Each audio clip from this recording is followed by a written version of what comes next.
Welcome to my new blog. दोस्तों, सुबह की दुनिया में आप सभी का स्वागत है। ब्लॉग बहुत इंपॉर्टेंट होने वाला है। और क्यों? क्योंकि आज हम आपको बताएंगे कि हमने पिछले मंथ अपनी गाय से कितनी कमाई की, क्या रेट दूध गया, कितना खर्च आया, क्या प्रॉफिट हुआ, क्या लॉस हुआ, कहाँ पर हम फेल रहे या फिर कहाँ पर हमने अच्छा किया। सब कुछ आपको बताएंगे, तो आप वीडियो में बने रहें और बात को समझें। सब कुछ आपको दिखाकर आज बनाएंगे, मतलब कि हमने आपको पता है कि अब हमने थोड़ा तरीका चेंज किया है कि हर चीज़ लिखते हैं। किस गाय ने कितना दूध दिया, कितना खर्च, कितना क्या, सब कुछ पूरी विज़िबल तरीके से दिखाऊंगा। उसके पहले मैं आपको दिखाऊंगा कि मैंने फॉर्म में कुछ चेंजेस किए हैं। आपको दिख रहा होगा, थोड़ा बहुत पीछे से दिखाओ होगा कि कहाँ कहाँ मैंने चेंज कर दिए। आज लगभग संडे था, तो पूरा दिन हम लोग साफ़ सफाई में लगे रहे। लगभग 11:30 बज चुका था। भूख बहुत तेल लगी थी, लेकिन सब हमने कहा कि चलो सफाई में सब लोग मिलकर कर ही लेते हैं, फिर करते हैं। हमने यहाँ से बांस हटा दिया, ऊपर से सब देखो जो लटक रहा था वो सब हटा दिया। यहाँ के दरवाजे वगैरह हटा दिए। यहाँ एकदम बढ़िया, देखो यहाँ ओपन हो गया है। भूसा आ जाएगा 2 दिन में। और यहाँ सब एकदम पूरा प्रॉपर तरीके से सफाई हो गई है। और अपना मेज़ हमने थोड़ा अपना जो मान लो स्टूल था उसको थोड़ा पीछे खसका दिया है।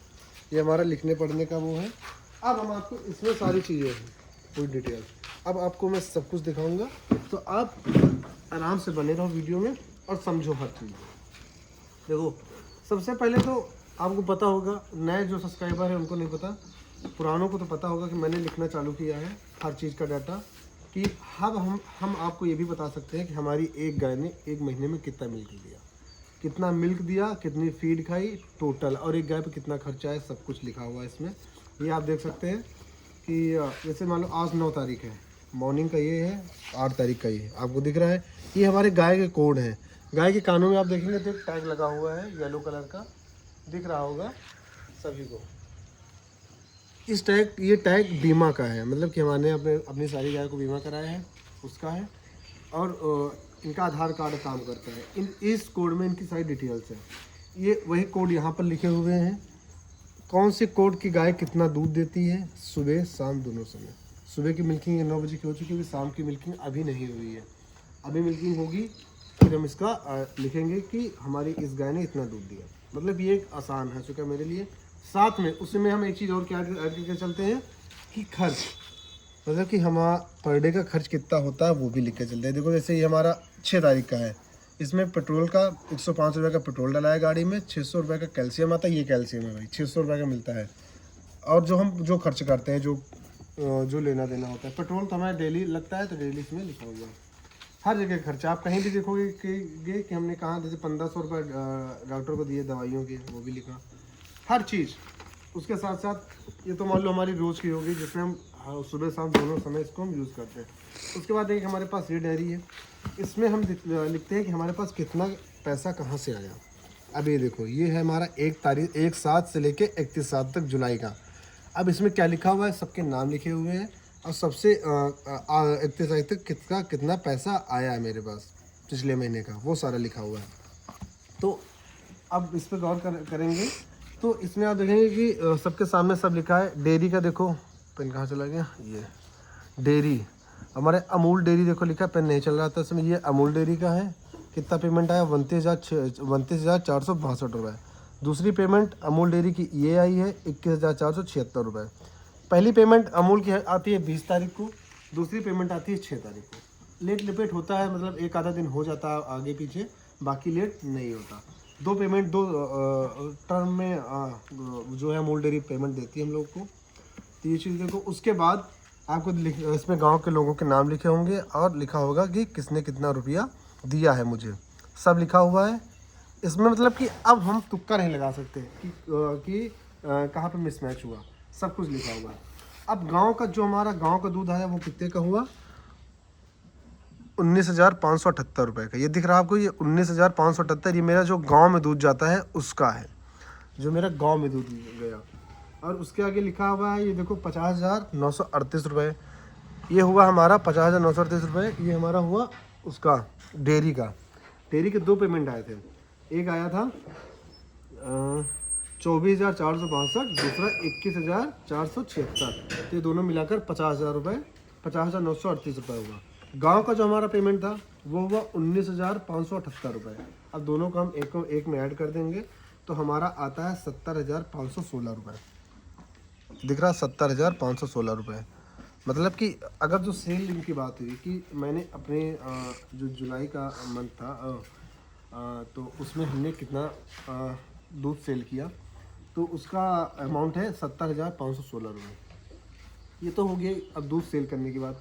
अब हम जैसे पेज पढ़ लेंगे, इसके बाद आपको लिखा आएगा, ये देखो खर्च, ऊपर लिखा हुआ है खर्च, कितना मैंने खर्च किया पिछले मंथ में, ये सब कुछ लिखा हुआ है। देखो आप ध्यान से देखो, इधर पेट्रोल का भी लिखा हुआ है, लिख रहा है ना, पेट्रोल, कैल्शियम, डॉक्टर, डीजल, तब कि जो छोटा इसमें देखो सरसों की खली का भी है, कहाँ गया, सब कुछ है। चोकर जो बीच में लगा, सरसों की खली कितने की आई, फीड कितने की आई, डॉक्टर कितने ले गया, सब कुछ इसमें लिखा हुआ है ओवरऑल।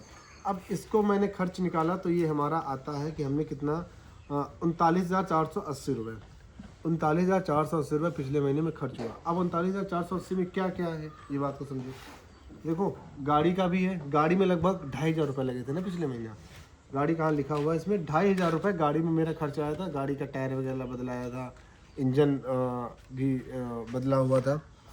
ये देखो गाड़ी का लिखा हुआ 2,000 रुपये, ये गाड़ी का लिखा हुआ है 500 रुपये, और कहीं भी लिखा हुआ है ये 500 रुपये, ये 2,000, ये दिख रहा ना। 2,500 रुपये गाड़ी में खर्च आया था। और टायर भी मैंने बदलाया था, लेकिन टायर का इसमें नहीं, टायर इससे पहले बदलाया था ना, उसके पहले वाले मंथ में, ठीक है। तो ये इसमें मतलब कि कुछ ऐसा नहीं है जो इसमें ना छूटा हो। एक नमक से लेकर एक सुई तक इसमें खर्च लिखा हुआ है। नमक भी हम यूज़ करते हैं। अब आपको चीज़ दिखा दूँ, ये बहुत चाटते हैं गाय, अच्छा नमक होता है। ये फैक्ट्री से सीधा हम लेकर आए हैं, बढ़िया है, सेंधा नमक, ये लल्ला नमक है, अच्छा नमक है। तो हाँ, अब आते हैं सीधा अपने बात पे। खर्च मेरा है 39,480 रुपये। इसमें फीड मतलब सब कुछ है कि आप इसमें से कोई कुछ नहीं कह सकता। ये देखो 39,480, इसमें से कोई ये नहीं कह सकता कि आपने भाई इसमें ये नहीं लिखा। लेबर कॉस्ट हमारे यहाँ नहीं पड़ती, क्योंकि लेबर कोई नहीं है। जितना पैसा बचता है वो हम सब भाइयों का होता है, ठीक है। बड़े भैया से इसमें कोई मतलब नहीं है प्रॉफिट लॉस से, कि उनको पैसे लेने नहीं होते। जो भी रखना होता है अपने पास रखता हूँ। और हम जिसको ज़रूरत पड़ती है, जैसे अभय निर्भय को कि चलो आज ये मंगा लिया जाए, वो बाकी सब हम 3 भाइयों के पास मिल बांट के रखते हैं, ठीक है। 39,480 रुपये मेरा खर्च आया। अब 39,480 को हम माइनस करते हैं अपने 70,000 रुपये से, तो हमारा बचता है 31,000 रुपये समथिंग। ये दिख रहा है आपको 31,000, ये मेरा बचा हुआ है। अब एक चीज़ और समझो बात को, ये 31,000 रुपये तो ये बचा हमारा, और पैसा बचता लगभग 10,000 रुपये मैंने डॉक्टर की दवाइयों पर गवा दिया। उस पर क्या हुआ कि जो मैं एक गाय लेकर आया था उसमें कुछ दिक्कतें थी, उस पर कुछ ज़्यादा पैसा लग गया। अगर आप ध्यान से देखेंगे तो मैं आपको दिखाऊं कि डॉक्टर पे कितना लगा। देखो कैल्शियम तो लगभग लग गया 2,500 से 3,000 रुपये का महीने का। ये भी कैल्शियम का, ये देखो 600 रुपये डॉक्टर, 2,500 रुपये डॉक्टर, 1,900 रुपये डॉक्टर हैं, और 1,500 रुपये डॉक्टर बहुत रुपए लगे, 1,500 रुपये डॉक्टर, फिर 2, ये देखो सब लिखा। लगभग ओवरऑल देखे जाए तो लगभग 9,000 समथिंग जाता है इसका डॉक्टर का। तो अगर जो ये हम बचाते तो मेरा लगभग 41,000 से 42,000 रुपये बचता। अब ये भी सब सोचो, चलो ये पीरियड है ड्राई का, मतलब हमारी गायों ने दूध काफ़ी कम किया है। अब कम देखो, अब ये देखो इसमें देखो कोडिंग पड़ी हुई है, 668 नंबर का है। सबसे पहले लीटर 4 लीटर दे रही है, अब तो बढ़ा है पहले से थोड़ा। देखो सबका लिखा हुआ है। गाय को थनैला जिसके हो जाता है उसका दूध घट जाता है, तो दूध कम हुआ तब ये इतना रेशियो निकल के आया। अगर दूध ज़्यादा होता तो जस्ट डबल होता। अब आप भी सोचो, 4 लीटर गाय हमारी ये दे रही है। ये गाय कितना लीटर मिल्किंग करती है पीक पे? 30 से 34 लीटर तक। अब ये 3 से 3 महीने 34 लीटर मिल्किंग करती है, तो आप खुद अंदाज़ा लगा लो कि एक गाय जब 34 लीटर मिल्किंग करेगी तो कितना प्रॉफिट होगा। ये अभी 4 लीटर पे है कि हमारी गाय 4 लीटर दूध दे रही है, तब है गई, ठीक है। 34 लीटर अभी जब बच्चा देने के बाद देगी, अभी तो ड्राई, मतलब कि आप 5 महीने की सारी गाय कंज्यूम की हुई हैं, इसलिए ज़्यादा दूध इनका नहीं हो रहा। अब हमारा बचा कितना है? 31,000 रुपये मैंने इस मंथ, ये दिख रहा है आपको, 31,000 रुपये मैंने इस मंथ अपनी गायों से कमाया। अब डॉक्टर ना होता तो और ज़्यादा कमाते हैं, लेकिन ठीक है। और साथ में हमने अपनी गाय को थोड़ा और सेहत बनाने के लिए दवाइयों का यूज़ किया, कैल्शियमों का यूज़ किया, और अब और बेस्ट करने के लिए अपना मतलब हर तरह के विटामिन देना चालू किए, तो ये ठीक था। स्टार्टिंग में आप भी डेयरी फार्मिंग जब भी स्टार्ट करेंगे तो आपको स्टार्टिंग में थोड़ा दिक्कतें होंगी, प्रॉफिट कम होगा, क्योंकि आपको समझ में नहीं आएगा कि हमें कहाँ पर पैसे लगाने हैं, कौन सी गाय को बीमारी हुई है, कौन सी बीमारी पे सही इंजेक्शन और कब सही दवा करानी है।